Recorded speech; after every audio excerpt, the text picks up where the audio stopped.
चेतो दर्पणमार्जनम्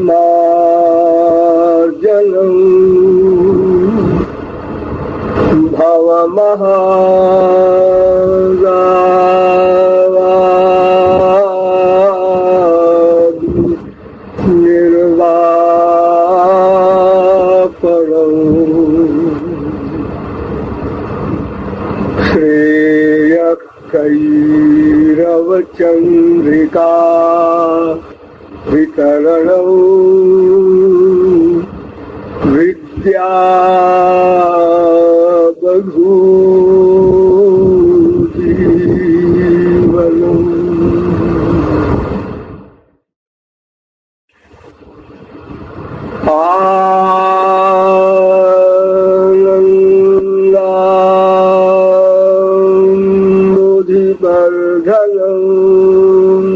प्रतिपदं पूर्णामृतास्वादनम् सर्वात्मस्नपनं परं विजयते श्रीकृष्ण संकीर्तनम्।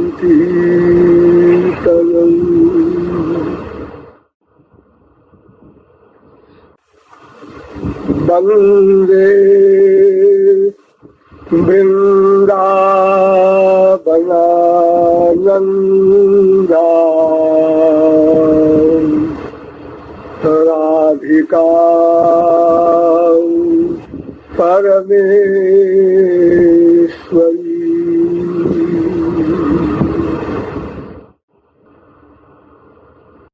अनंत सौंदर्य माधुर्य सुधा सिंधु बलबंध्वाराध्या राधावराधत्व महानुभाव। नियमानुसार थोड़ी देर हरिनाम संकीर्तन कर लीजिए। पश्चात राधा तत्व का दिग्दर्शन मात्र कराया जाएगा। भजो गिरिधर गोविंद गोपाला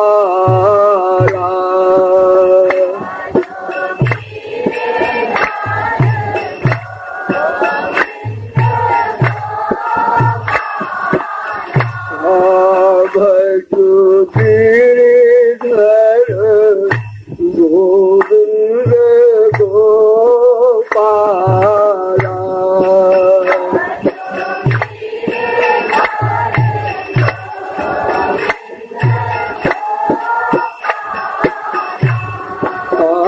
भजो गिरिधर गोविंद गोपाला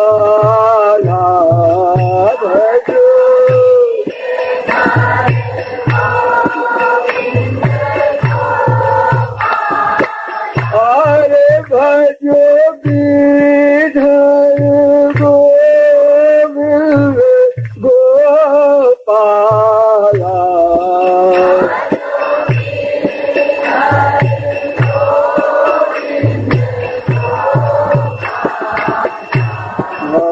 भजो गिरिधर गोविंद गोपाला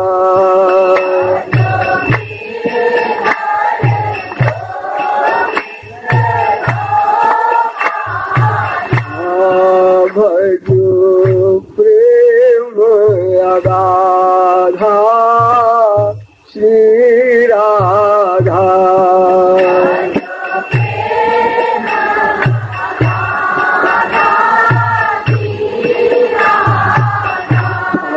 भजो प्रेम अगाधा श्री राधा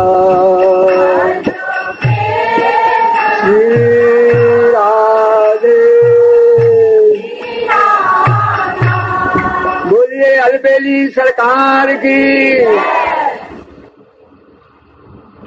अब आप लोग सावधान हो जाएं। आज राधाष्टमी का पावन पर्व है, अर्थात आज राधा का जन्म दिवस है, बर्थडे है। ये राधा कौन है? इनका बर्थडे हम क्यों मनावें? हम संसार में अपने विशेष संबंधियों का ही बर्थडे मनाते हैं, अपने पुत्र आदि का। आज से 5000 वर्ष पहले कोई राधा नाम का तत्व हमारे संसार में आया था, ऐसा सुनते हैं, किंतु उनका जन्मदिवस क्यों मनावें? उनसे हमारा क्या संबंध है अथवा क्या स्वार्थ है? इन सब विषयों पर थोड़ा थोड़ा विचार करना है। राधा कौन है, इसके समझने के पहले श्री कृष्ण कौन है ये समझिए।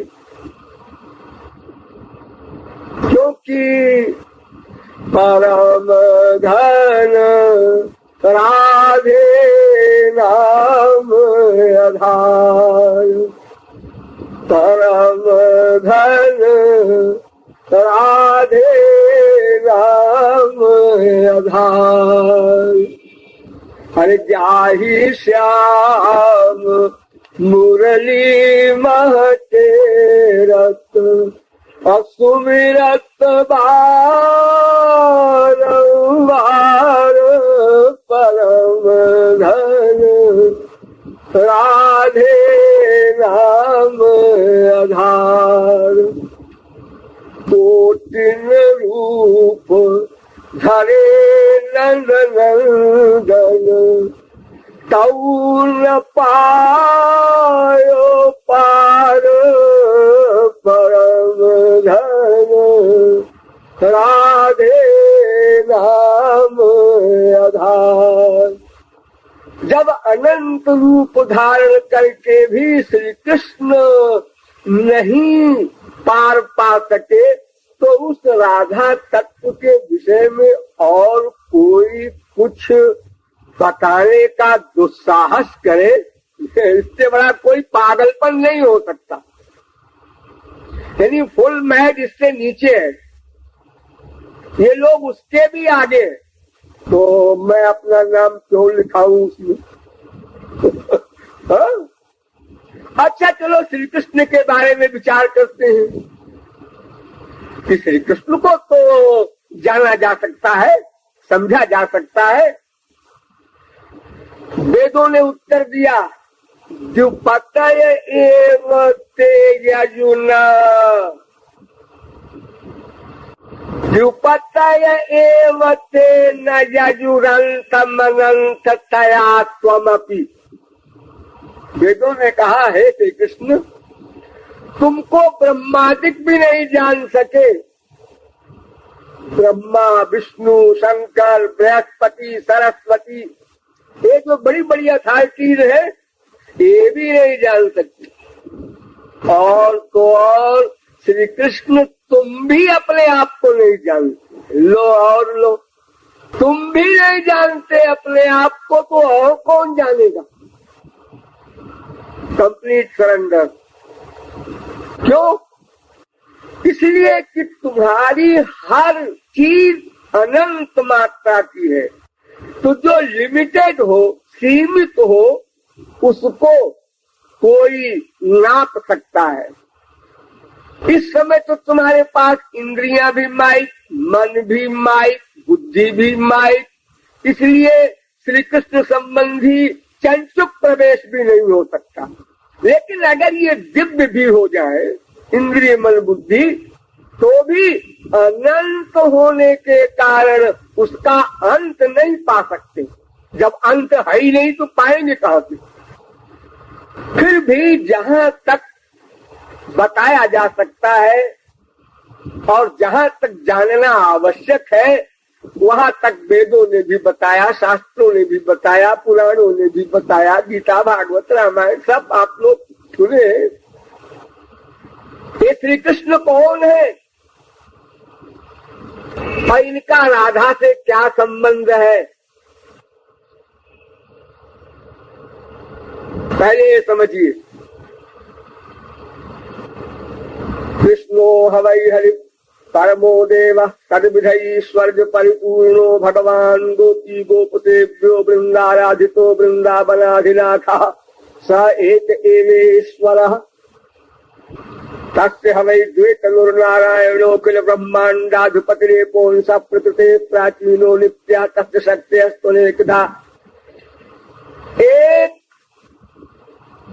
सुप्रीम पावर यानी जिनसे परे कुछ न हो उनका नाम श्री कृष्ण, ये वेद कह रहा है।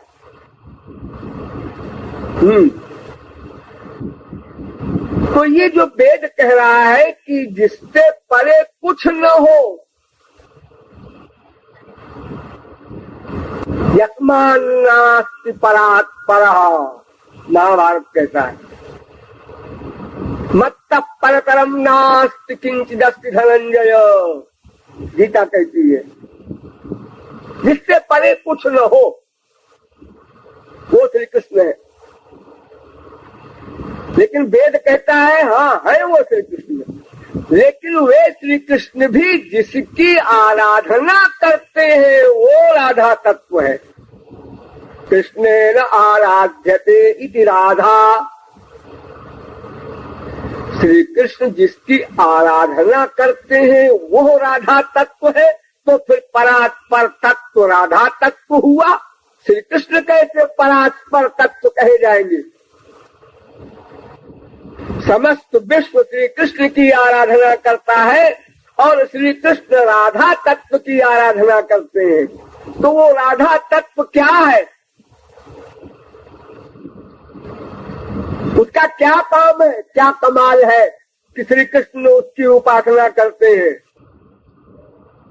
वृषभानुसुता गोपी मूल प्रकृतिरीश्वरी, राधा उपनिषद। येजम राधा यश्च कृष्णो रसाभ्य, राधा तापनीयोपनिषद। सब वेद कह रहे हैं।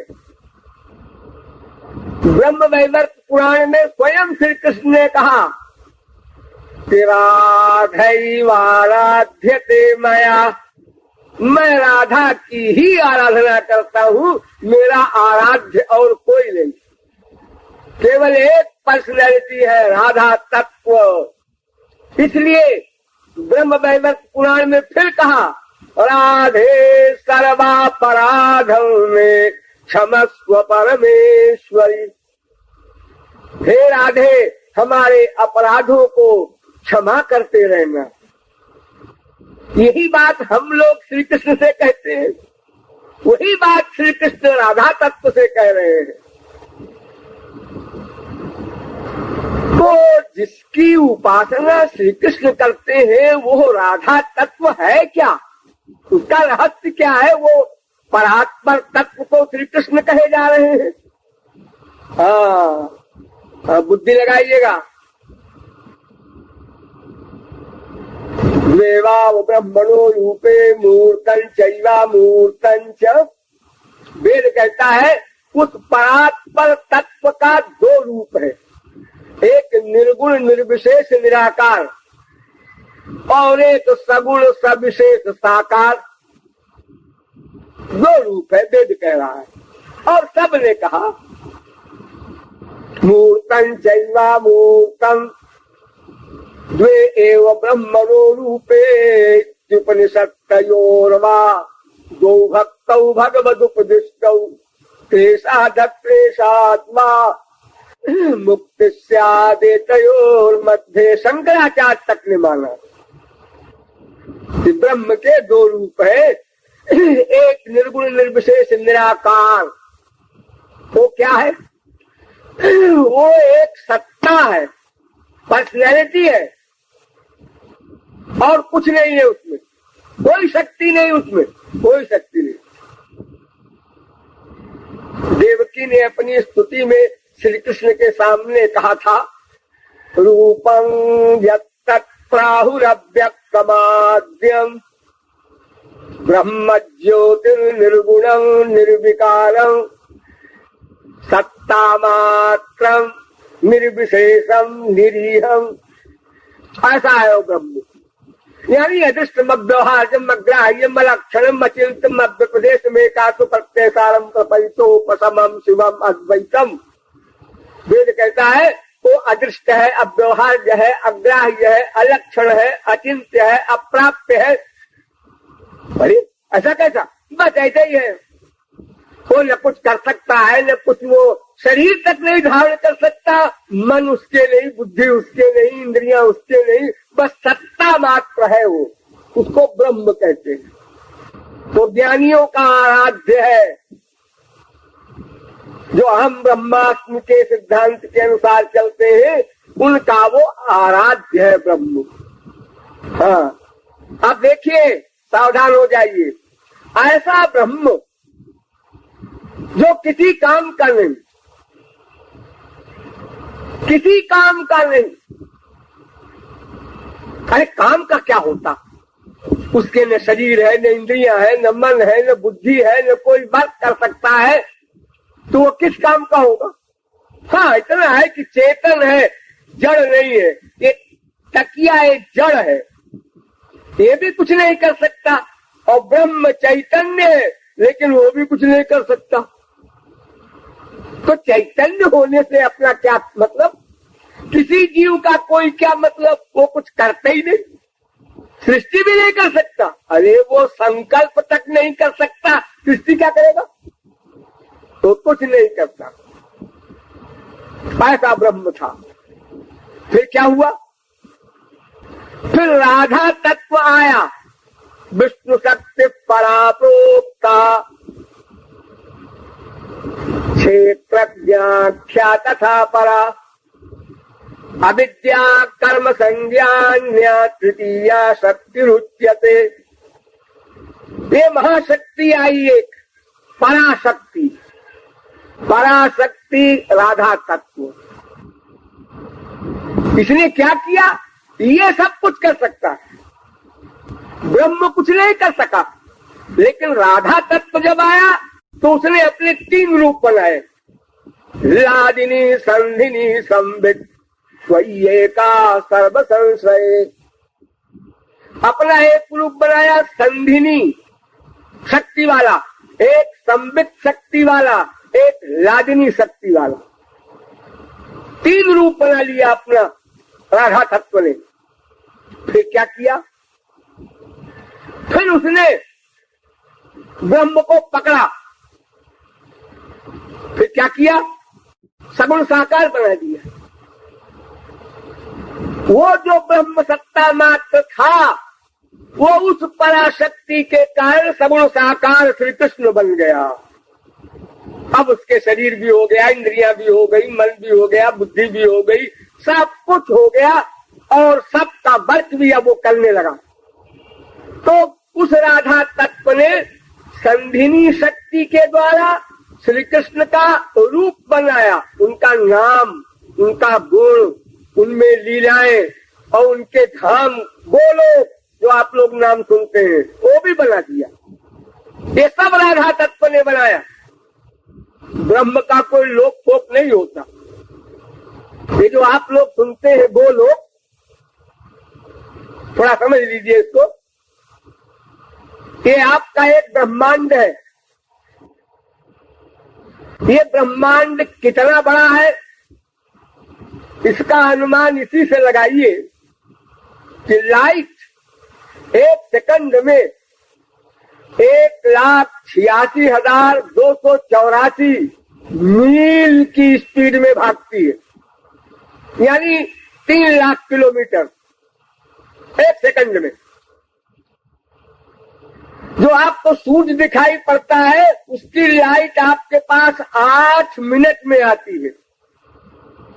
और ऐसे 3 अरब सूरज एक आकाश गंगा में है, और ऐसी हजारों लाखों करोड़ों आकाश गंगाएं हैं एक ब्रह्मांड में। एक ब्रह्मांड की बात कर रहा हूं। यदि लाइट यानी प्रकाश वो 3 लाख किलोमीटर की स्पीड में जो भागता है 1 सेकंड में, अगर वो परिक्रमा करना चाहे इस ब्रह्मांड की तो 20 अरब वर्ष लग जाएंगे उसको। और ये ब्रह्मांड जिसमें आप लोग बैठे हैं, ये चतुर्मुखी ब्रह्मा का ब्रह्मांड है, सबसे छोटा है। ऐसे 10 मुंह का ब्रह्मा होता है, 100 मुंह का होता है, 1000 मुंह का होता है, लाख मुंह का होता है, करोड़ मुंह का होता है। जितने अधिक मुख होंगे ब्रह्मा के, उतने बड़ा उसका विशाल ब्रह्मांड होगा। तो ऐसे अनंत कोटि ब्रह्मांड है, आज तक कोई गिन नहीं सका। एक बार एक दिन द्वारिका कृष्णेर देखिवारे ब्रह्मा आइला, जनाइल द्वारपाल कृष्णेरे। ब्रह्मा आया द्वारिका में और द्वारपाल से कहा, गेट कीपर से, कि अपने सरकार से कहो ब्रह्मा आए हैं। ब्रह्मा आया है नहीं, ब्रह्मा आए हैं। गवर्नर है एक ब्रह्मांड का, जैसे अपने इंडिया में तमाम गवर्नर हैं, हर प्रांत में गवर्नर होते हैं, ऐसे हर ब्रह्मांड में एक ब्रह्मा, एक विष्णु, एक शंकर होता है। तो अनंत ब्रह्मांड है, इसलिए अनंत ब्रह्मा, अनंत विष्णु, अनंत शंकर होते। तो कृष्ण बोले, कौन ब्रह्मा की नाम का हार? अरे भाई उनसे पूछो कौन सा ब्रह्मा है, इस ब्रह्मा का नाम क्या है? ब्रह्मा का नाम क्या है? यानी परिचय। अरे कोई कहे कि आप कलेक्टर साहब हैं, तो आपका नाम? अरे कलेक्टर है, नाम क्या? अरे नहीं भाई, ऐसा नहीं है। कलेक्टर तो तमाम जिलों में होते हैं, हर जिले में होता है कलेक्टर। ये परिचय पर्याप्त नहीं। ब्रह्मा का नाम पूछ के आओ। पूछा, तो आपका नाम क्या है? अरे मैं ब्रह्मा हूँ, मेरा नाम पूछ रहा हूँ। मैं क्या जानू साहब, वो तो सरकार पूछ रहे। तो सिर खुजाला, उन्होंने कहा, अच्छा कह दो सनकादिक के पिता, सनकादिक परमहंसों के पिता ब्रह्मा। श्री कृष्ण ने कहा, अच्छा बुला लो। आए, ये तो जानते ही थे कि हमारे अध्यक्ष है ये। प्रणाम किया तो श्री कृष्ण ने कहा, कहो कैसे आए? उन्होंने कहा, महाराज ये तो बाद में बताएंगे, पहले ये बताइए कि आपने ये कैसे पूछवाया था कौन ब्रह्मा? एक ब्रह्मांड में एक ही ब्रह्मा तो है, कोई दूसरे को भी नामनेट कर दिया है आपने क्या? ऐसा कैसे हो सकता है? तो श्री कृष्ण ने उसी कमरे में, जिस रूम में बैठे थे श्री कृष्ण, उसी रूम में ब्रह्मा को अनंत ब्रह्मांड दिखाया, प्रत्यक्ष। ऐसा नहीं कि आप कल्पना से, एक ब्रह्मा आ रहा है, 1000 मुख का हो, आ रहा है लाख मुख का हो, उसी एक कमरे में अनंत ब्रह्मा। सब आके प्रणाम कर रहे हैं, ब्रह्मा खड़ा देख रहा है। चक्कर आ गया ब्रह्मा को,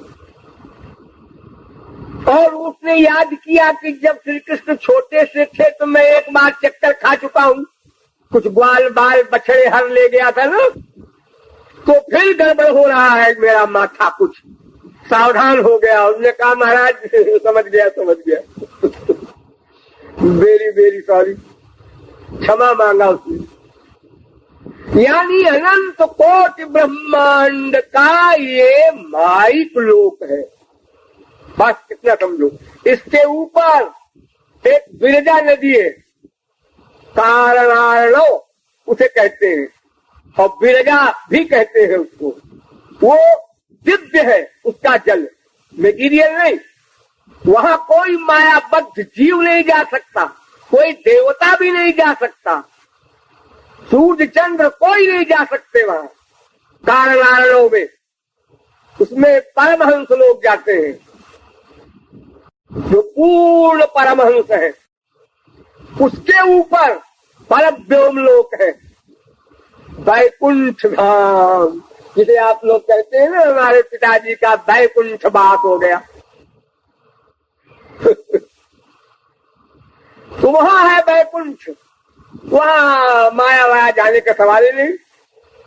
न यत्र सत्वं न रजस्तमश्च न वै विकारो न महान् प्रधानम् परं पदं वैष्णवमामनन्ति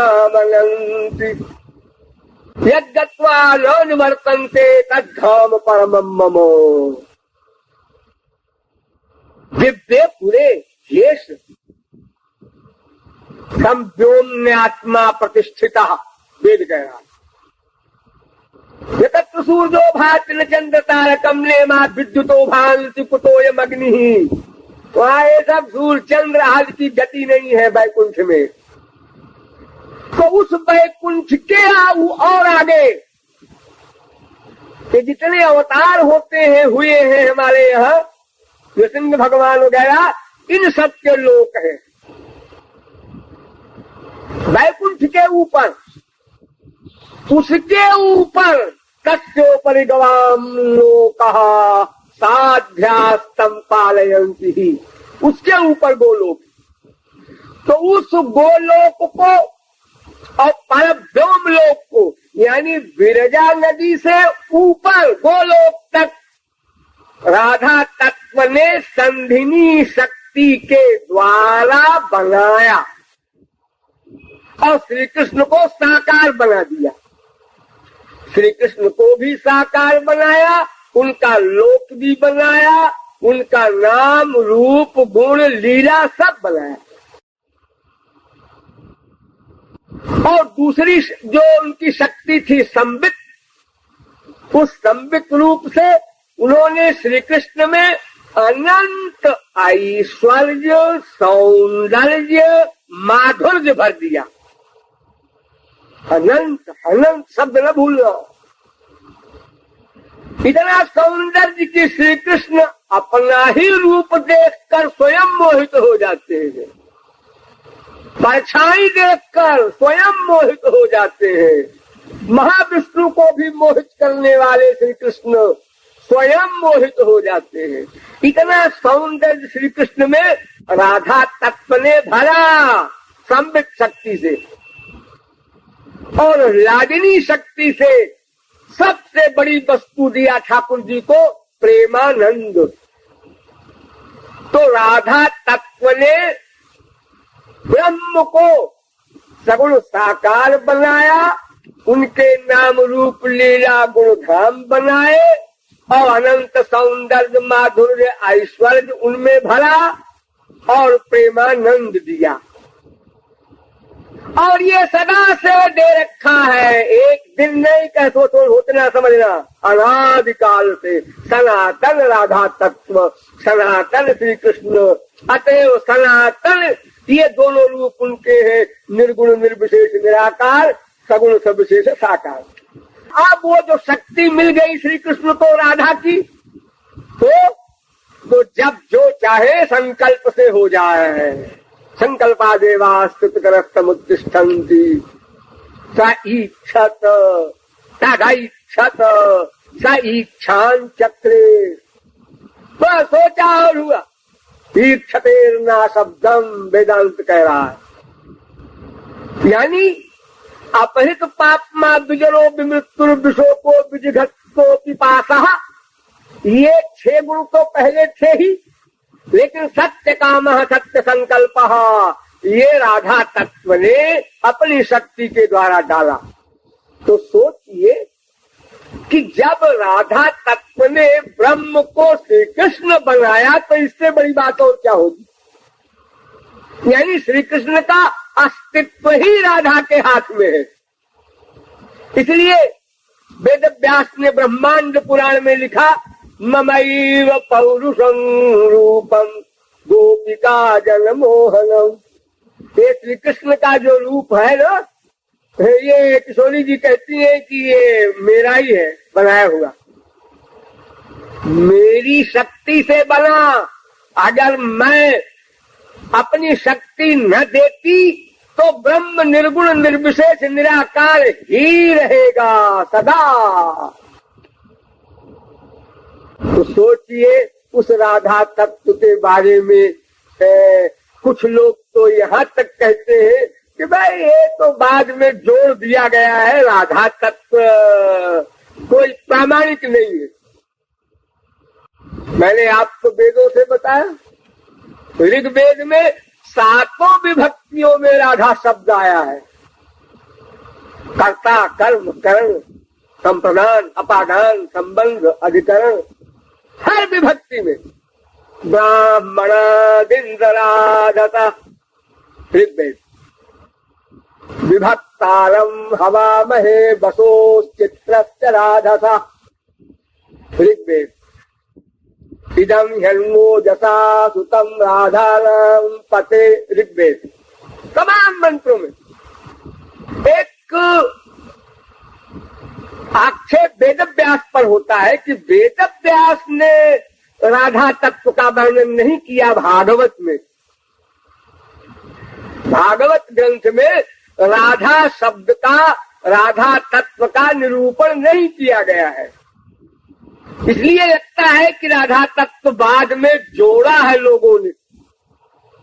ऐसा नहीं सोचिए, मैंने अभी बताया ब्रह्मांड पुराण वेदव्यास ने बनाया, ब्रह्म वैवर्त पुराण वेदव्यास ने बनाया, और एक नहीं पद्म पुराण लीजिए, यथा राधा प्रिया विष्णु पद्म पुराण है। आदि पुराण लीजिए, तत्रातिराधिका सस्वत। देवी भागवत पुराण ले लीजिए, राधुनोति सकलान कामान तस्मात् राधेति कीर्तिता। अनेक पुराणों में राधा तत्व का वर्णन है। यथा त्वंच तथा हंच भेदो हिनावयोर ध्रुवम ब्रह्म वैवर्त पुराण। सत्वम तत्वम परत्वंच तत्वत्रयमहं किल त्रितत्वरूपिणी राधा सा मम वल्लभा। त्रितत्वरूपिणी सापी राधिका मम वल्लभा। बृहद गौतमीय तंत्र। ये अनेक ग्रंथों में वेदव्यास ने राधा तत्व का वर्णन किया है, तो फिर आप कैसे कहते हैं कि राधा तत्व को वेदव्यास नहीं मानते थे? अच्छा चलिए हम आपको भागवत में बताते हैं राधा तत्व का निरूपण। कान खोलकर सुनिएगा। कामयामः एतस्य श्रीमत्पादरजश्रियः कुच कुंकुम गंधाढ्यं मूर्धना बोधुं गदाभृता। 10वें स्कंद के 83वें अध्याय का 42वां श्लोक पढ़ लेना जाके भागवत। द्वारिका की रानियां कह रही है श्री कृष्ण से कि मैं आपके उन चरणों को चाहती हूँ जिन चरणों में राधा के वक्षस्थल का कुमकुम लगा हो। यहाँ श्री शब्द का प्रयोग किया। अगर कोई कहे कि श्री माने लक्ष्मी भी होता है तो श्री यहाँ रुक्मिणी के लिए कहा है, तो रुक्मिणी के लिए वहां की पटरानियां नहीं कह सकती, वो तो प्राप्त है रुक्मिणी रोज। ये तो कह रही है कामयामः, हम ये कामना करते हैं महाराज। इसका मतलब राधा के वक्षस्थल के द्वारा लगा हुआ चरण के निचले भाग में कुमकुम को हम मूढ़ना बोधुम। ये विश्वनाथ चक्रवर्ती ने अपने सारार्थ दर्शनी भाष्य में ये अर्थ किया है, अपाठ्य अर्थ। दूसरा, क्षिप्त चित्ता प्रमदारमापते तास्ताविचेष्टा जुहुस्तदात्मिका। 10वें स्कंद के 30वें अध्याय का दूसरा श्लोक। यानी जब श्री कृष्ण महाराज से गायब हो गए थे तो गोपियां उस समय विलाप कर रही थी और श्री कृष्ण की लीलाओं का अनुकरण कर रही थी। कोई पूतना बन गई, किसी ने गिरिराज का रूप धारण कर लिया, ये एक्टिंग नहीं, समाधि में भावावेश प्यास के प्रेम में ये सब हो रहा था। अलौकिक जगत है वो। तो यहाँ पर कहा है रमा पते विचेष्टा, रमापति के उन क्रियाओं का अनुकरण कर रही थी वो प्रेम बिरबला गोपियां जो लीलाएं पहले वे कर चुके हैं। तो रमापति महाविष्णु ने तो कोई लीला की नहीं, वो तो लीला कर ही नहीं सकते। उनके यहाँ न परिकर है न लीला है वैकुंठ में। ये रमापति माने राधापति ने जो लीलाएं बाल्यावस्था से लेकर के और 6 वर्ष तक की थी, उन लीलाओं का अनुकरण किया था गोपियों ने।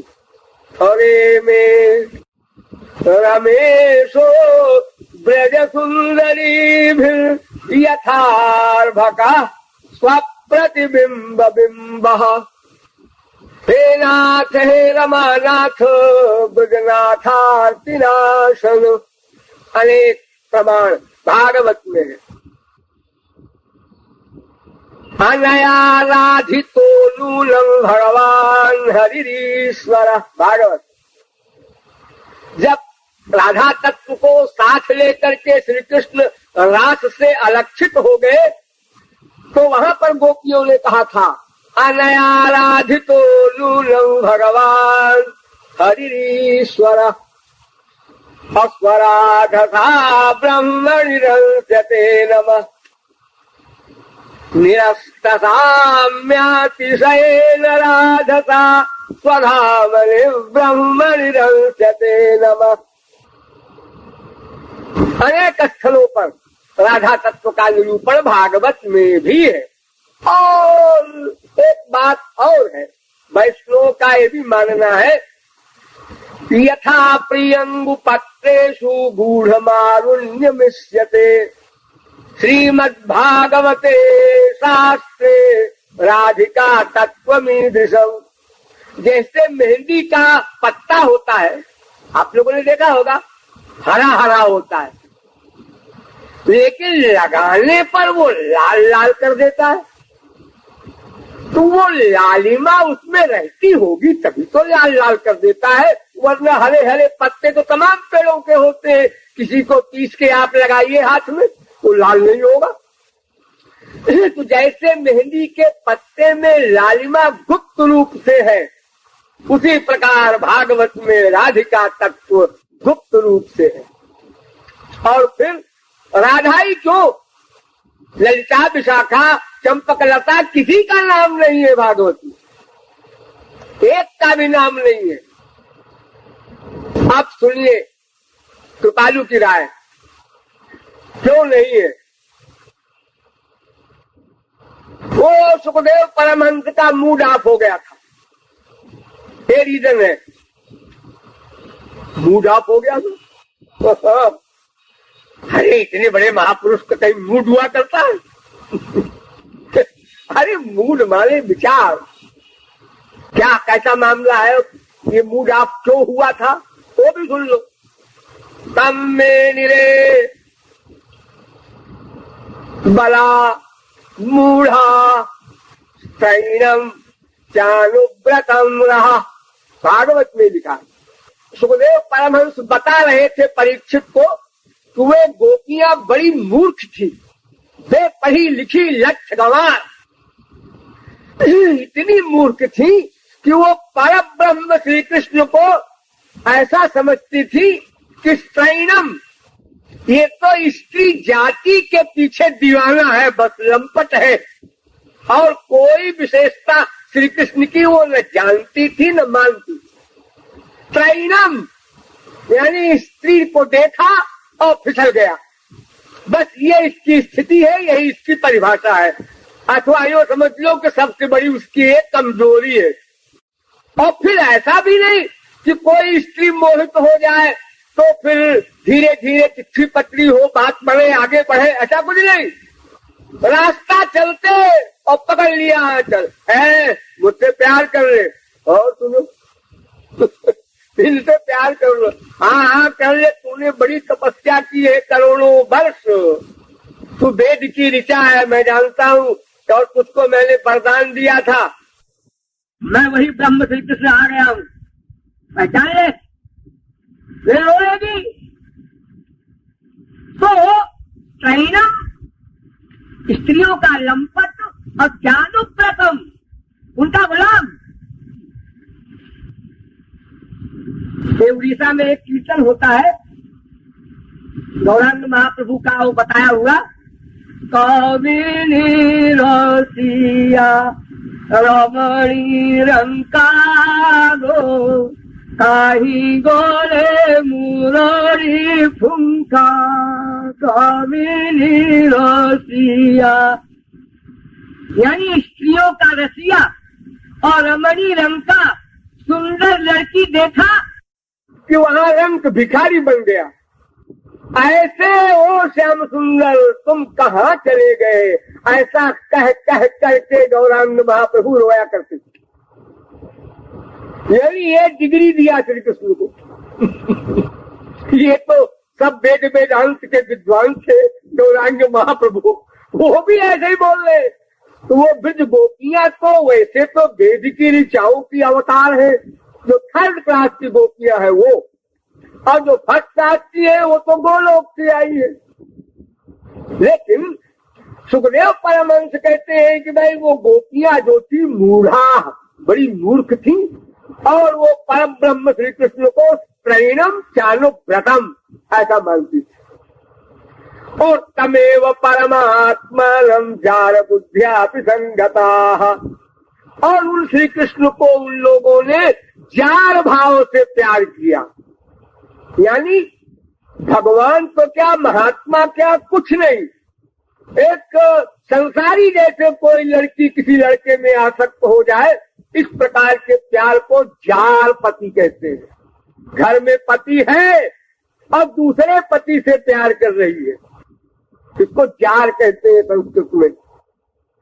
तो तमेव परमात्मानं जार बुद्धिया, तो परीक्षित को खटका लगा बड़े जोर, ब्रह्म श्री कृष्ण महाविष्णु जिसके अंश है, जिससे परे कुछ नहीं है, और वो गोपियां उनको परमात्मा भी नहीं जानती। अगर परमात्मा नहीं जानती तो वेद के अनुसार एक क्वेश्चन पैदा होता है। परीक्षित कहते हैं मैं पूछूंगा सुखदेव परमहंस से, मुझसे रहा नहीं जा रहा। उन्होंने कहा मुनि महाराज हमारा एक प्रश्न है यहीं पर, इसी प्रकरण में। हाँ बोलो बोलो क्या प्रश्न है। कृष्णं विदु परम कांतम न तो ब्रह्मतया मुने, भगवान कृष्ण को कांत केवल पति माना गोपियों ने, और यही जाना, न तो ब्रह्मतया मुने, उनको ब्रह्म नहीं जाना। तो गुण प्रवाहो परमस्तासाम गुणधियाम कथम, तो ये जो सत्गुण रजोगुण तमो गुण है, इसका अत्यंत भाव कैसे हुआ, ये तो और बढ़ जाएगा। उनकी मुक्ति कैसे हुई, ये पॉइंट सुखदेव परमहंस थोड़ा छल्लाए तो, लेकिन उन्होंने कहा ठीक है बेचारा पूछ रहा है तो बता दो। उन्होंने कहा कामम क्रोधम भयम स्नेह मैत्यम सौहार्दमेव च नित्यम हरौ विदधतो यान्ति तन्मयताम हिते। परीक्षित तुमने बड़ा गंदा सवाल किया है, खैर हम जवाब दे देते हैं। काम भाव से, क्रोध भाव से, लोभ भाव से, ईर्ष्या भाव से, द्वेष भाव से कैसे भी शुद्ध पर्सनैलिटी में श्री कृष्ण में अगर कोई प्यार कर ले, मन का अटैचमेंट कर ले, तो वो श्री कृष्ण का ही फल प्राप्त करेगा। यहाँ तक कि भय से कंस ने गोलोक प्राप्त कर लिया। आसीन संविशंतिष्ठन् भुंजान पर्यटन महीम चिंतयानो ऋषिकेशो मपश्यत् तन्मयम् जगत। वो सारे विश्व में श्री कृष्ण को देख रहा था चढ़ के मारे, है इसमें भी श्री कृष्ण है, इसमें भी श्री कृष्ण। खाना खाना उसका हराम हो गया, थाली उठा के फेंक दे, इसमें भी श्री कृष्ण। तो गोप्य कामात, काम भाव से गोपियां, अभयात कंस, भय से कंस, अद्वेषात चैत्यादयो नृपा, और शिशुपाल वगैरह दुश्मनी करके सब 2 लोग चले गए। तो परीक्षित एक बात बताओ, कोई स्त्री चिता बनाकर अग्नि में सती होने के लिए बैठे तो क्या होगा? क्या होगा? जल जाएगी और क्या होगा? और अगर कोई चिता में किसी व्यक्ति को बांध कर फेंक दे तो भी जल जाएगा। तो इसी प्रकार जैसे कोई व्यक्ति जान करके जहर पिए तो मरेगा, अनजाने में जहर पिए तो मरेगा। हाँ, तो फिर भगवान से प्यार करने वाला भगवान को जाने या न जाने, ज्ञात्वा ज्ञात्वा ये वैभाम यावान यस्यास्मि यादृशा भजन्त्यनन्य भावेन ते मे भक्त तमामता। भागवत। क्यों? इसलिए कि श्री कृष्ण ने स्वयं कहा उसी भागवत में, न मय्यावेशितधियां कामः कामाय कल्पते भर्जिता क्वथिता धाना प्रायो बीजाय नेष्यते। भगवान के निमित्त कुछ भी हो किसी प्रकार से, ये न केन प्रकारेण मन कृष्णे निवेशयेत्। लोहे को पारस से प्यार से छुआ दो, हाँ सोना बन गया, लड़ा दो, सोना बन गया। उसका एकत्व होना चाहिए, किसी भाव से हो, भाव से कोई मतलब नहीं है। इसीलिए उपजा की प्रशंसा की गई। आहोस्यतामिह प्रेष्ठ दिनानि कति चिन्मया। जब श्री कृष्ण पति बन करके उसके साथ रहे एक दिन केवल, तो वह कहती है प्रियतम और कुछ दिन हमारे साथ रहो। ये सुखदेव परमहंस कह रहे हैं कि जगत गुरु भर्तृबुद्ध्या तासां किं वर्ण्यते तपः। भागवत। जगत गुरु माने श्री कृष्ण, जगत गुरु को पति मान लेने वाली वो स्त्री कितना तप किया होगा उसने, कितना बड़ा सौभाग्य है, मैं नहीं सोच सकता। सुखदेव परमहंस कह रहे हैं। ये वो सुखदेव है जो माँ के पेट से 12 साल तक नहीं निकले, जब वरदान मिल गया कि माया नहीं लगेगी तब निकले, यानी पैदा होने के पहले ही से परमहंस है। वो कह रहे हैं बस समाधान हुआ परीक्षित का किसी प्रकार जबरदस्ती। सुखदेव परमहंस कह रहे हैं ठीक ही होगा, और ये भी ठीक है, आग में कोई भी चीज जाए तो गंदी हो चाहे अच्छी हो, आग तो आग रहेगी ही, उसको भी आग बना देगी। बात तो ठीक है। फिर रास का प्रकरण शुरू किया सुखदेव परमहंस ने। फिर रास से श्री कृष्ण अलक्षित हो गए, ये प्रकरण आया। तो अलक्षित होने के बाद फिर क्वेश्चन किया परीक्षित ने दोबारा। ध्यान दीजिएगा, भागवत पढ़ लीजिएगा। क्या क्वेश्चन किया? संस्थापनाय धर्मस्य प्रथमाय तरस्य च अवतीर्णो हि भगवान हंसेन जगदीश्वर सकथम धर्म से तूनाम कर्ता भक्ताभिरक्षिता सतीपमाचरत ब्रह्मन् परदाराभिमर्शनम्। अब की बड़ा भयानक सवाल किया। उन्होंने कहा महाराज वेद बनाने वाले श्री कृष्ण, हाँ वेद से जानने योग्य भी वही श्री कृष्ण, हाँ और वेद को जानने वाले भी वही श्री कृष्ण, हाँ और वेद की रक्षा के लिए अवतार लेने वाले भी श्री कृष्ण। हाँ, सब ठीक है। तो फिर उन श्री कृष्ण ने वेद विहित धर्म के विपरीत रास क्यों किया? क्यों किया रास? इतना गलत काम क्यों किया ब्रह्म श्री कृष्ण ने? आश्चर्य। फिर उत्तर दिया सुखदेव परमहंस ने धुलिया करके, ईश्वराणाम वचः सत्यम।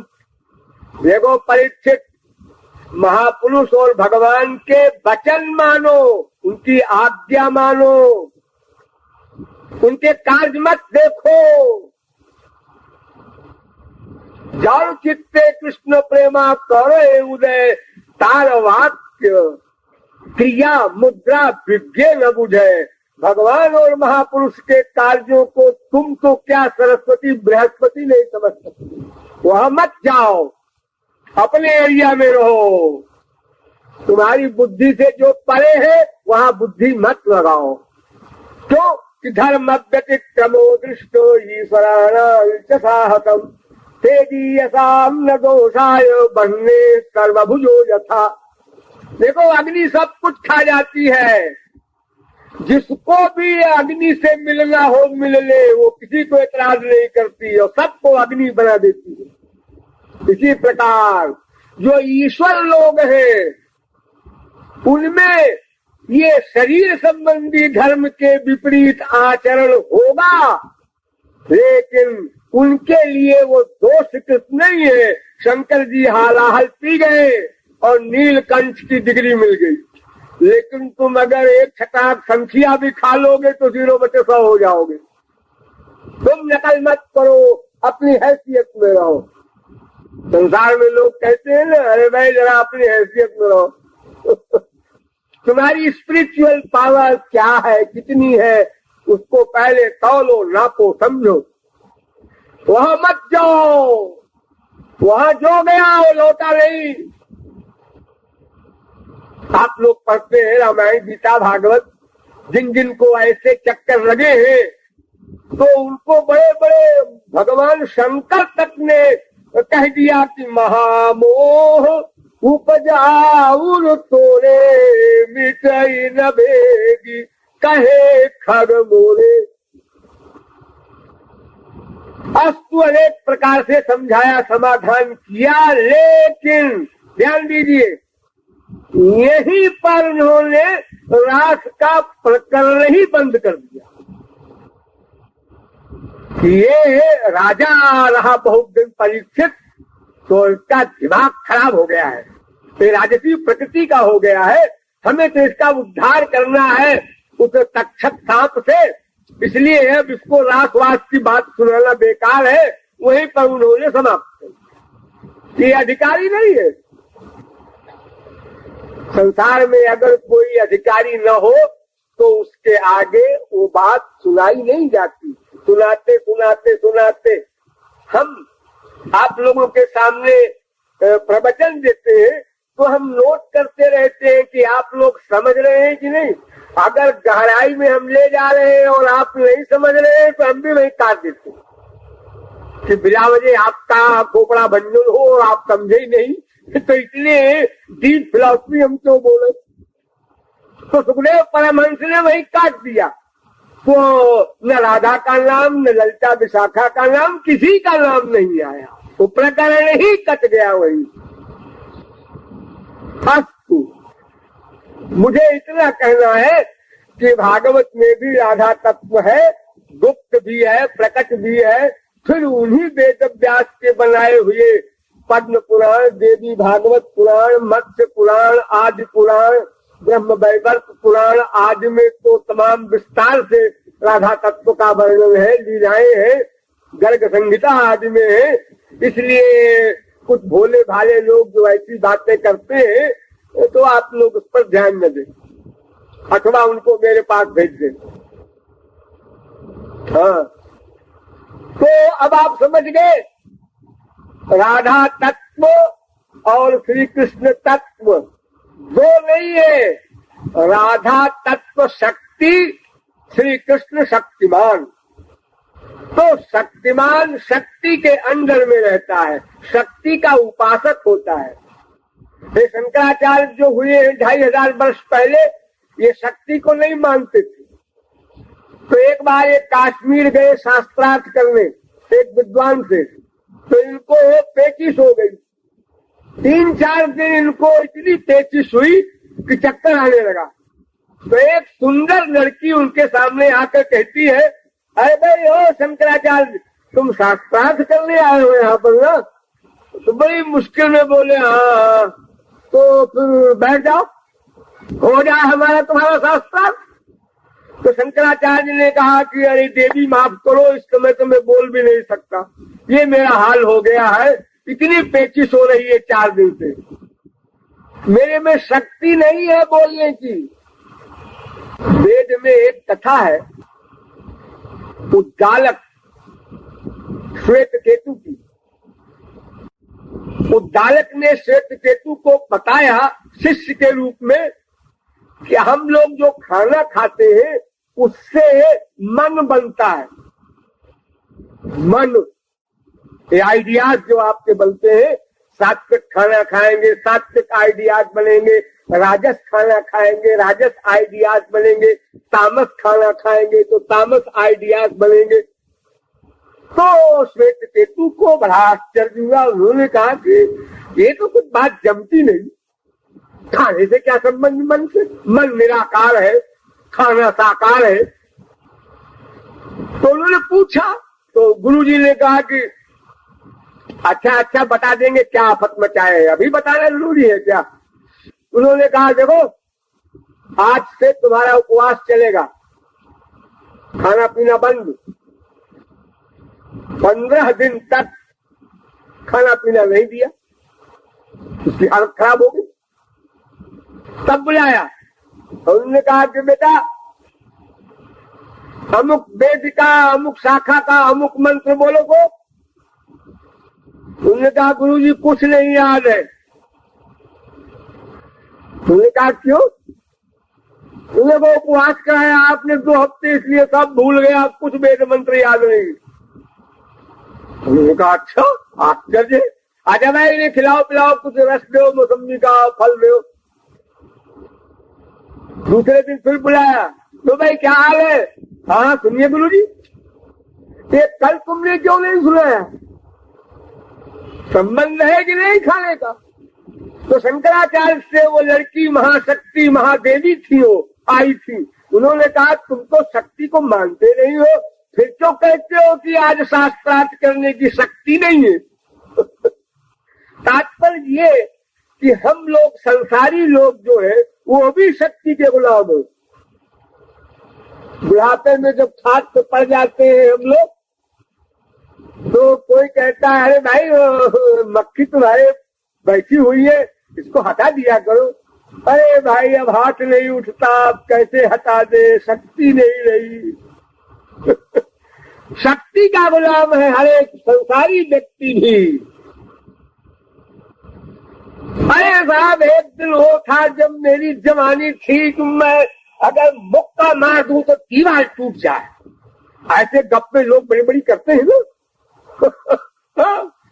और शक्ति जब चली जाती है तब तो बेचारा वो पछताता है। अरे साहब क्या बताएं, चाहे वो धन की शक्ति हो, चाहे पोस्ट की शक्ति हो, चाहे शरीर की शक्ति हो, चाहे बुद्धि की शक्ति हो, अनंत प्रकार की शक्तियां होती है। तो राधा तत्व शक्ति रूप है, समस्त शक्तियों की हेड राधा। उनके अंदर में लक्षण कमलादास्य पद्म पुराण, करोड़ों कमलाएं नौकरानी है उनकी, और उन कमला की नौकरानी फिर एक ब्रह्मांड की अनंत कमलाएं, फिर उनके उपासक अनंत कोटि स्वर्ग के देवता लोग, फिर उन देवताओं के उपासक अनंत ब्रह्मांड के मनुष्य लोग। वहां है राधा तत्व। तो वास्तव में राधा कृष्ण दोनों एक हैं, दो नाम है। ध्यान दीजिए, आपने आग देखा है? आग, हाँ, आग की शक्ति क्या है? जलाने की। तो आग और जलाना ये दो है क्या? क्या आग से जलाना कोई अलग कर सकता है? क्या जलाने की शक्ति मिटा करके आग की कोई पर्सनैलिटी रह सकती है? फिर आग ही नहीं कहलाएगी वो। अगर जलाने की क्रिया निकाल दी जाए आग से, तो आग कहाँ? तो वो कोयला हो जाएगा, मिट्टी हो जाएगा। जैसे कोई लोहा गर्म है, आग है उसमें, आपने छुआ, जल गए, और 10 घंटे बाद लोहे को छुआ, कुछ तो नहीं है इसमें, कहाँ आ गए? वो आग चली गई। लेकिन आग नाम की वस्तु में दाहकत्व शक्ति है, वो आग से अलग नहीं हो सकती। जैसे दूध में सफेदी, तो आग की जलाने की शक्ति आग से अलग नहीं हो सकती, ऐसे ही भगवान श्री कृष्ण की शक्ति शक्तिमान भगवान से पृथक नहीं हो सकती। दोनों का नित्य एकत्व है। इसलिए श्री कृष्ण ने एक बार कहा, देहस्तेहम त्वमपि च ममासीति तावत् प्रमादः, प्राणस्तेहम त्वमपि च ममासीति तावत् प्रलापः, त्वं मे हेष्यामहमपि च तत् बाधितं साधु राधे, नो युक्तौ नौ प्रणय विषये युष्मदस्मत् प्रयोगः। तुम मेरी शरीर हो या मैं तुम्हारा शरीर हूँ? तुम मेरी आत्मा हो या मैं तुम्हारी आत्मा हूँ? ये कहना भी बकवास। तुम मेरी प्राण हो या मैं तुम्हारा प्राण हूँ? ये भी कहना बकवास। तुम मेरी हो, मैं तुम्हारा हूँ, ये भी कहना बकवास। तो फिर क्या कहा जाए? हमारे तुम्हारे विषय में हम तुम इस शब्द का प्रयोग नहीं होना चाहिए। हम तुम है, तुम हम है, हम तुम है, हम राधा है, राधा कृष्ण है। क्यों?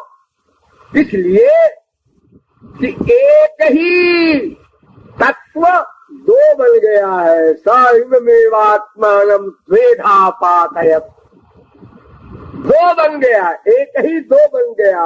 अरे 1000 बन सकता है। एको प्रसंजो बहुधा विभाति, वेद कहता है। बहुमूर्त्यैक मूर्तिकम, भागवत कहती है।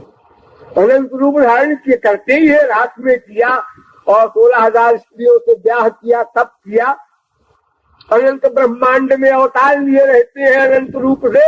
ये सब खिलवाड़ है, क्योंकि वो सर्वव्यापक है। तो इसलिए राधा कृष्ण के विषय में रसिकता की भाषा में आप कुछ भी बोलिए, सब सही है। अजय श्री कृष्ण की दासी है राधिका, बिल्कुल ठीक। राधा के दास है श्री कृष्ण, बिल्कुल ठीक। राधा कृष्ण दोनों के उपासक है, बिल्कुल ठीक। राधा कृष्ण दो है ही नहीं है, एक ही में दो है, ये भी ठीक। इसलिए तत्व को समझे रहिए ताकि अपराध न हो जाए कभी। रसिक लोग बहुत प्रकार की बातें करते हैं। नारद जी ने कहा, जरा उनकी बात सुनिए, आपको हंसी आएगी। नारद जी ने कहा, भाई राधा तत्व बड़ा है। अच्छा, बड़ा? अरे दो तत्व है ही नहीं जब, तो बड़ा छोटा क्या होता? नहीं है। कैसे? नारद पांचरात्र में उन्होंने कहा, श्री कृष्णो जगताम तातो जगन्माता च राधिका। सारे अनंत ब्रह्मांड के पिता श्री कृष्ण है और अनंत ब्रह्मांड की माता राधिका है। अच्छा, ठीक है, मान लिया भाई। शक्ति शक्तिमान है, उनको हम माता पिता कहते।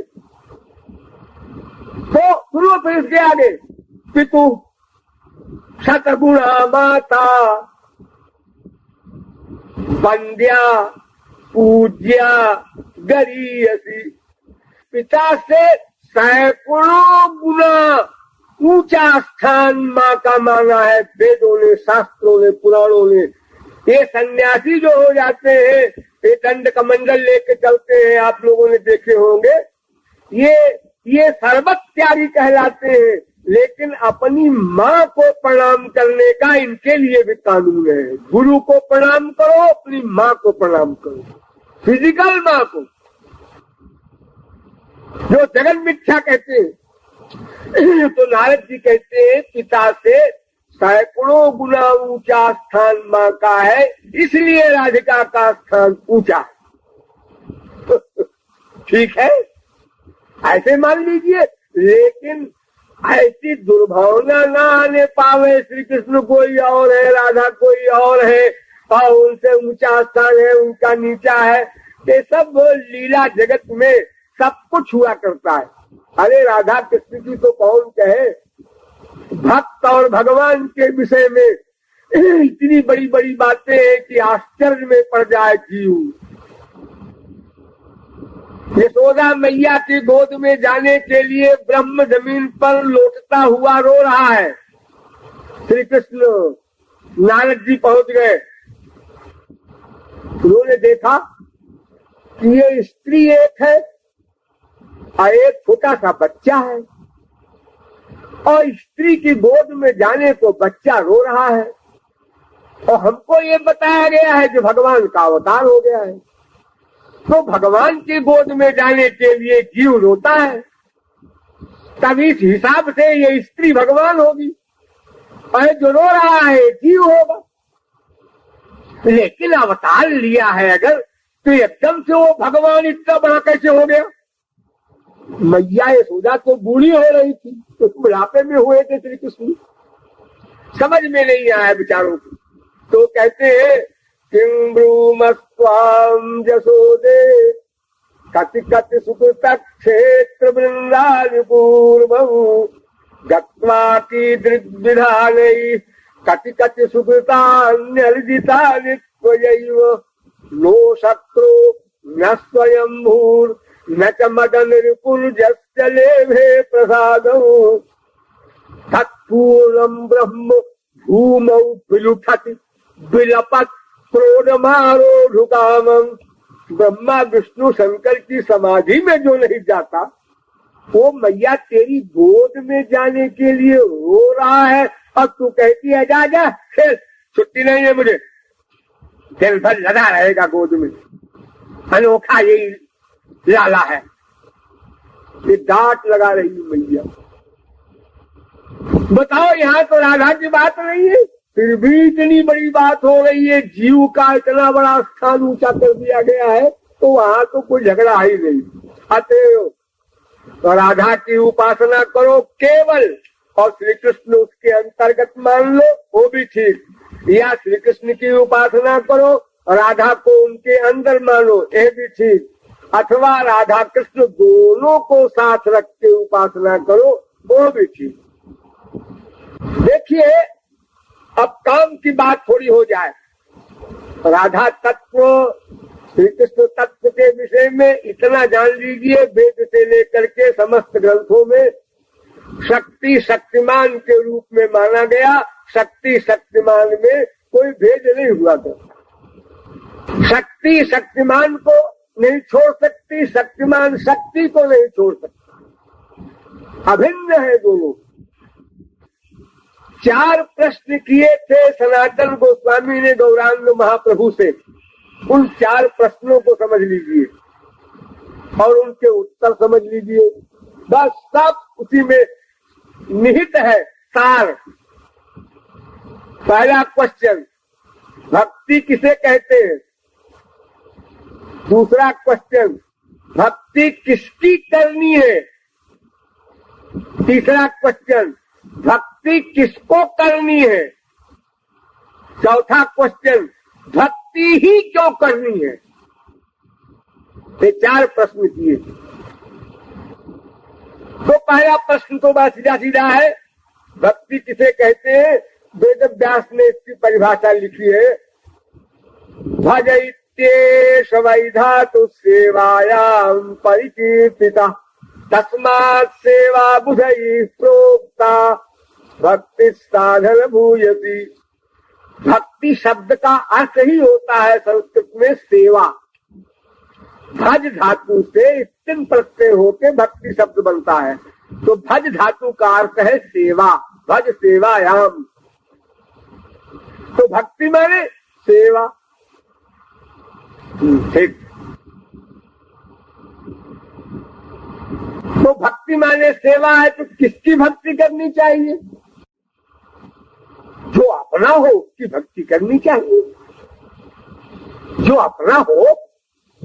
आप लोग किसकी भक्ति करते हैं संसार में? माँ की भक्ति करते हैं, बाप की करते हैं, बीवी की करते हैं, पति की करते हैं, बच्चे की करते हैं। हाँ, पड़ोसी की तो करते नहीं, पड़ोसी से क्यों करेंगे? अच्छा, तो इनकी भक्ति आप क्यों करते हैं? क्यों करते हैं? अरे हमारे हैं और क्यों? अच्छा, हाँ, हमारे का संबंध है, ठीक, स्वार्थ है, ठीक।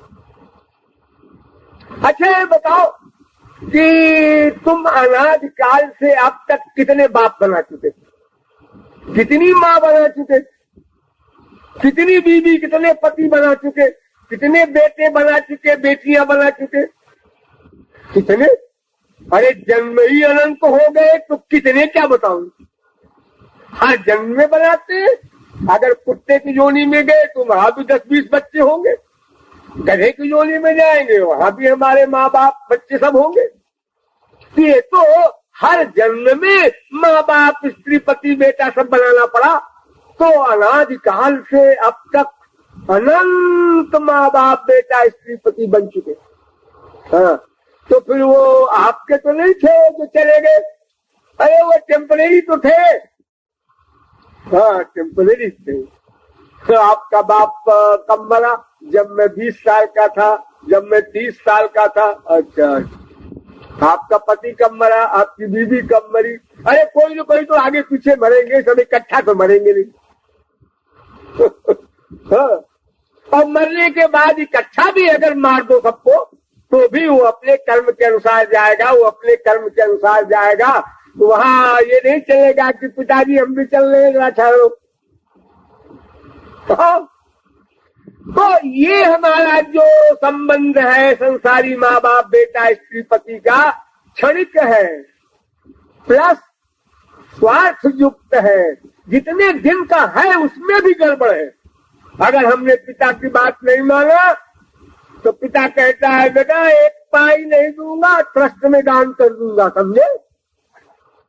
लो, अरे आप मेरे बाप है, ऐसा कैसे कर रहे हैं? तो तुम हमारी बात क्यों नहीं मानती? मैं बीमार पड़ा हूँ और तुम मटर गश्ती कर रहे हो, तुम्हें कोई परवाह नहीं, न दवा की न डॉक्टर की। तो पिताजी आपका भोग है, अपना भोगिए, मैं क्यों परेशान हूँ? अच्छी बात है, ठीक है, मैं तो भोगूंगा ही, लेकिन जो कुछ मेरी प्रॉपर्टी है वो तुमको नहीं मिलेगी तो तुम भी भोगोगे बेटे। हाँ, जो आशा लगाए बैठे हो। ये देखो खटपट हो गई, जब तक जिंदा है बाप उसके पहले।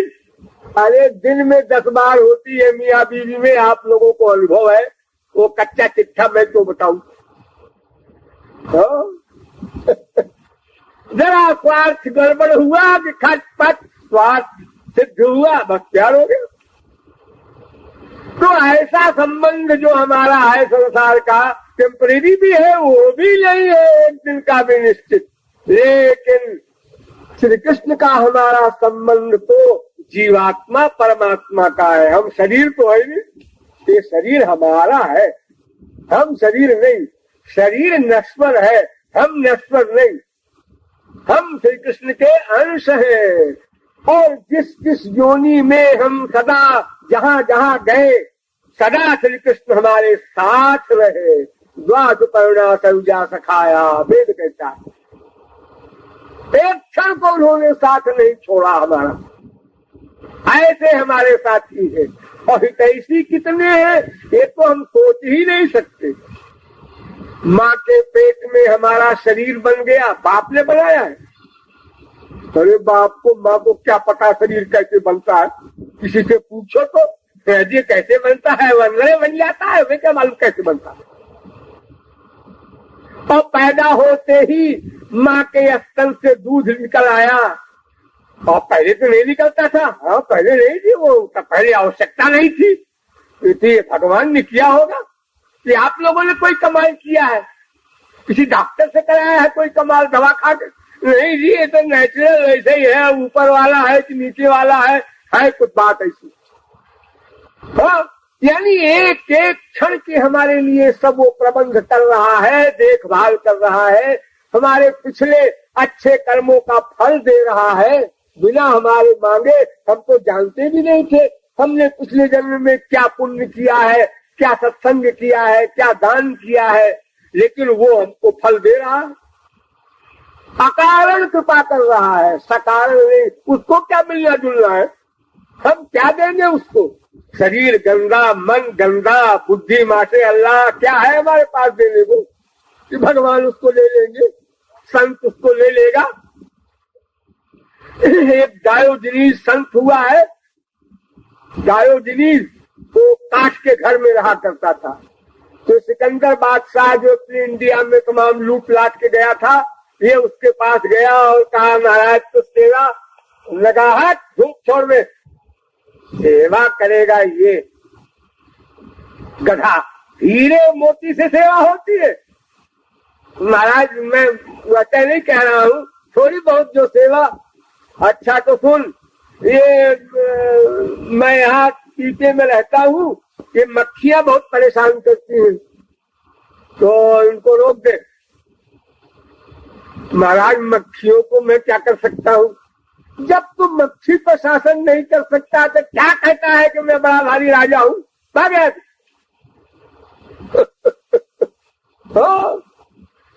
ये सेवा हुआ तो बड़ी पावर वाला छोटी पावर वाले की सेवा करता है, छोटी पावर वाला बड़ी पावर वाले की क्या सेवा करेगा। फिर दिव्य भगवान की सेवा, ये मटीरियल मैन, इसका हर सामान गंदा, डर्टी, माइट, नश्वर। तो भक्ति किसकी करनी है, इस दूसरे प्रश्न के उत्तर में गौरांग महाप्रभु ने कहा कि भक्ति उसकी करनी है जिसकी भक्ति करने के बाद कुछ भी करना शेष न हो। तो वो सुप्रीम पावर अद्वैत ज्ञान तत्व श्री कृष्ण ही है, उनकी भक्ति करने से सबकी भक्ति मान ली जाती है। ध्यान दो इस पॉइंट पर। यथा तरो मूल निषेचनेन कृत्यन्ति तत्स्कंध भुजोपशाखा प्राणोपहाराच्च यथेन्द्रियाणां तथैव सर्वाधर्मच्युतेज्या। जैसे पेड़ की जड़ में पानी छोड़ दो तो उसके तन, शाखा, उपशाखा, पत्र, पुष्प, फल सब में जल पहुंच जाएगा। उसी प्रकार अगर श्री कृष्ण की भक्ति किसी ने कर ली, ये नार्चितो हरिस्तेन तर्पितानि जगन्त्यपि रज्जन्ते जन्तवस्तत्र स्थावरा जंगमा अपि। उसको अलग अलग उपासना नहीं करना है, देवी देवता इनकी उनकी, ऐसा कुछ नहीं, केवल श्री कृष्ण की भक्ति कर लो, सबकी भक्ति मान ली गई। ठीक। अच्छा ये बताओ भक्ति किसको करनी है, किसको करनी है? अरे जिसको आवश्यकता है उसको करनी है। अरे किसको बताओ ना। एक तो है भगवान के स्वांश और एक है विभिन्नांश। तो जितने उनके अवतार हैं, ब्रह्मा, विष्णु, शंकर, मत्स्य, कच्छप इत्यादि, ये तो भगवान के सेवक है ही है, इनके अंश है। अब विभिन्नांश जो है उनमें भी कुछ नित्य मुक्त जीव हैं, वो भी सेवा कर ही रहे हैं, गोलोक में पार्षद बने हुए हैं। अब एक ही बच्चे जो माया बद्ध है, उनको भक्ति करनी है क्योंकि उनको सेवा प्राप्त करना है। पहले सेव्य को प्राप्त करो, तब फिर सेव्य की सेवा प्राप्त करो। यानी मायाबद्ध मनुष्यों को ही भक्ति करनी है। ठीक है। अच्छा, भक्ति ही क्यों करनी है? और कोई मार्ग नहीं है क्या? देखो, किसी भी निर्णय के लिए 5 प्रकार होता है। 5 प्रकार से उपाय निर्णय होता है। एक शब्द पर ध्यान दीजिए, मैं भी प्रयत्न कर रहा हूं, आप लोग भी कीजिए। ये ज्ञान पड़ा रहेगा तो कभी काम देगा। इमरजेंसी में जब कभी भूख लगेगी तो रसगुल्ला रखा है फ्रिज में, निकाला खाया। हाँ, तो 5 प्रकार से उपाय का निर्णय होता है। पहला अन्वय, दूसरा व्यतिरेक। अच्छा, गंवारी भाषा में समझिए, जिसके द्वारा लक्ष्य प्राप्त हो, नंबर 1, और जिसके बिना लक्ष्य न प्राप्त हो, नंबर 2, और जो साधन अन्य निरपेक्ष न हो, अन्य की अपेक्षा न करे, और जिसमें सार्वत्रिकता हो, सर्वत्र, और जिसमें सदा तनत्व हो, यानी नित्य जो साथ दे। ये 5 प्रकार होते हैं किसी उपाय लेने के लिए। तो एक तो कर्म मार्ग है, हाँ, उसको तो आप छोड़ दीजिए, उसका फल स्वर्ग है। और क्षीणे पुण्य मर्कलोकम विशंति दुखोदरकास्तमो निष्ठा क्षुद्रानंदा सुचार्पिता। वो तो प्रमूढ़ा वेद कह रहा है, जो स्वर्ग के लिए कर्म धर्म का पालन करते हैं वो तो घोर मूर्ख है, क्योंकि माया का बंधन मिलेगा और 4 दिन का स्वर्ग है, उसके बाद हीनतरम्बा विशंति, कुकर सूकर कीट पतंगादि योनियों में पटक दिया जाएगा स्वर्ग के बाद। ठीक, अब आया ज्ञान मार्ग, योग मार्ग। ये 2 मार्ग और हैं। तो योग मार्ग में भी ये 5 प्रकार जो मैंने बताए निर्णय के, उन पर खरा नहीं उतरता। क्यों? इसलिए कि योग से भगवत प्राप्ति होती है क्या? पहला क्वेश्चन जो मैंने बताया था, उससे लक्ष्य प्राप्त होता है क्या? उत्तर मिला नहीं। योग से चित्त वृत्ति का निरोध होगा, भगवत प्राप्ति नहीं होगी, माया निवृत्ति नहीं होगी। माया निवृत्ति के लिए भगवान की शर्त है, चैलेंज है, मामेव ये प्रपद्यन्ते माया में ताम करन्ति ते। गीता, जो केवल भगवान की शरण में जाएंगे वे ही माया से उत्तीर्ण हो सकते हैं।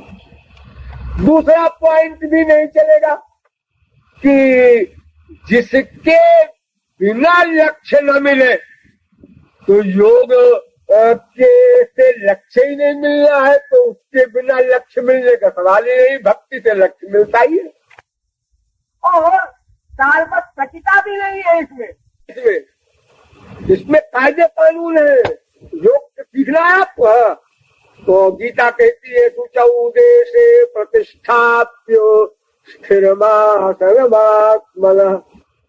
पहले जगह ढूंढो पवित्र, पवित्र जगह कहाँ मिलेगी? पवित्र जगह आज जहाँ मंदिर बना है, पहले कभी स्मशान घाट रहा, वही बड़ी मुश्किल है। और फिर उसके बाद मन पे कंट्रोल करो, ये करो वो करो, तमाम अष्टांग योग है। आप तो सुन के घबरा जाए, करना तो बहुत दूर की बात।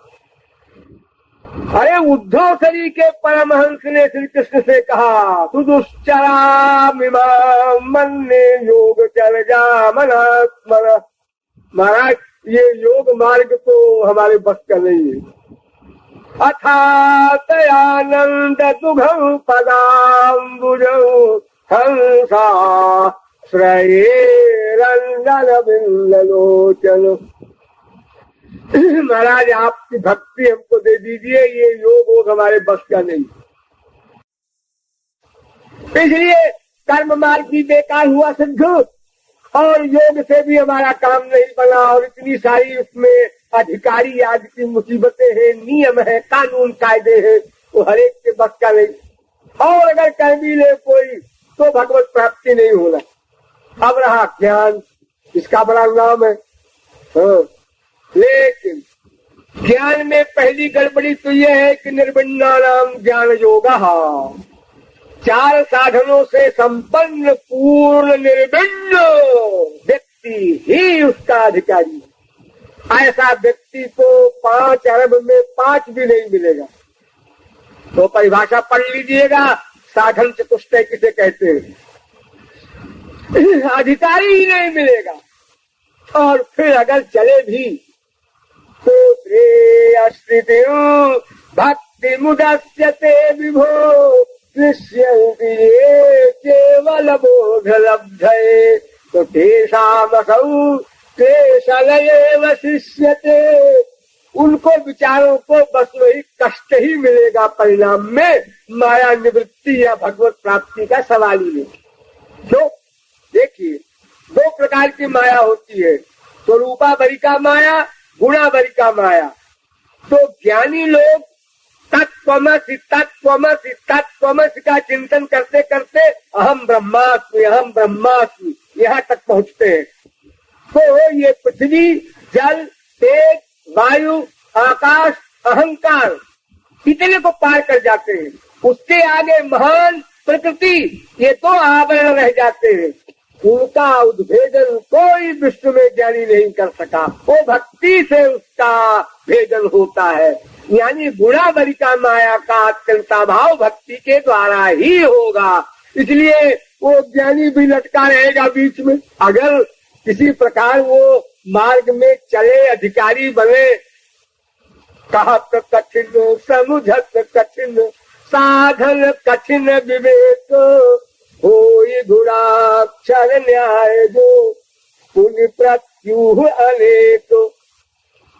ज्ञान का पंथ कृपाण की धारा परत खगेश न लागई भारा। हे जड़ काम धेनु गृह त्यागी खोजत आप पिरही पय लागी।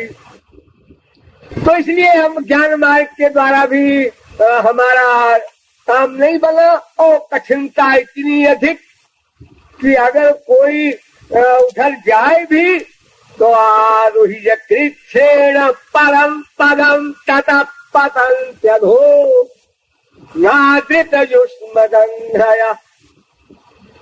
वो इतनी ऊंचाई पर जाकर के अहंकार का भेदन करने के बाद भी उसका पतन हो जाएगा।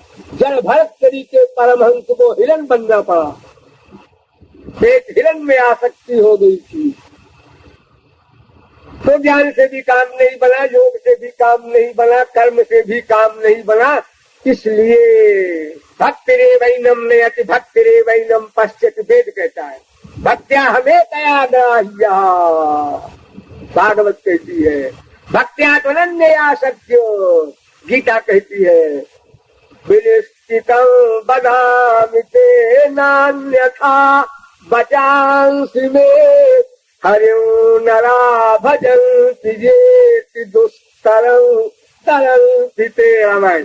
बारी मथे बरु होई घृत सिकता ते बरु तेल, लेकिन बिनु हरि भजन न भव तरिय ये सिद्धांत अपेल। कृषा जाई बरु मृग जल पाना बरु जामहि शश शीश विशाल। कोई भी असंभव बात संभव हो जाए, लेकिन भक्ति के बिना माया निवृत्ति नहीं हो सकती। माया निवृत्ति नहीं होगी तो भगवत प्राप्ति क्या होगी, और भगवत प्राप्ति नहीं होगी तो भक्ति कैसे होगी, वो सेवा कहाँ मिलेगी, सब बात बिगड़ जाएगी। इसलिए हमको राधा कृष्ण की भक्ति प्राप्त करने के लिए अन्य किसी मार्ग का अवलंबन नहीं लेना है। सीधे सीधे जैसे तुरंत का पैदा हुआ बच्चा केवल रो देता है, भूख लगी रो दिया, पेट में दर्द हुआ रो दिया, जो भी उसकी डिमांड है वो सब के लिए एक ही फार्मूला है, रो दिया। बस उसी प्रकार हमको भी राधा कृष्ण के सामने आंसू बहाना होगा, रोकर उनसे उनका निष्काम प्रेम मांगना होगा। जब उनका निष्काम प्रेम गुरु कृपा के द्वारा मिल जाएगा, एक पीढ़ी बीच में गुरु की होगी, गुरु के बिना भक्ति या भगवान ये सब कल्पना की बातें रहेगी। आपको थियरी की नॉलेज भी वास्तविक महापुरुष करा सकता है, प्रैक्टिकल मैन। उसके बाद साधना आप प्रारंभ करेंगे तो मार्ग में भी वो संभालेगा आपको, जो डाउट होगा वो भी निकालेगा। और जब आपकी अंतःकरण की शुद्धि हो जाएगी, आप अधिकारी बन जाएंगे, तब वही गुरु आपको दिव्य प्रेम दान करेगा। तब आपकी इंद्रियां, मन, बुद्धि सब दिव्य हो जाएंगे। तब भगवान के शब्द ये कान सुनेंगे, भगवान का रूप ये आंखें देखेंगी। अन्यथा इंद्रिय, मन, बुद्धि प्राकृत है, इनसे भगवान का ग्रहण असंभव है। इसीलिए ज्ञानी का चिंतन भी प्राकृत होता है, क्योंकि वो भक्ति रहित है, और भक्ति रहित पर स्वरूप शक्ति की कृपा नहीं होगी, इसलिए इंद्रिय, मन, बुद्धि दिव्य नहीं होंगे। इस प्रकार साधना करने से हम अधिकारी बनकर गुरु द्वारा वो दिव्य प्रेम प्राप्त कर भगवत सेवा के अधिकारी बन जाएंगे। तब राधाष्टमी मनाना हमारा सफल होगा। शेष फिर कभी। बोलिए वृंदावन बिहारी लाल की।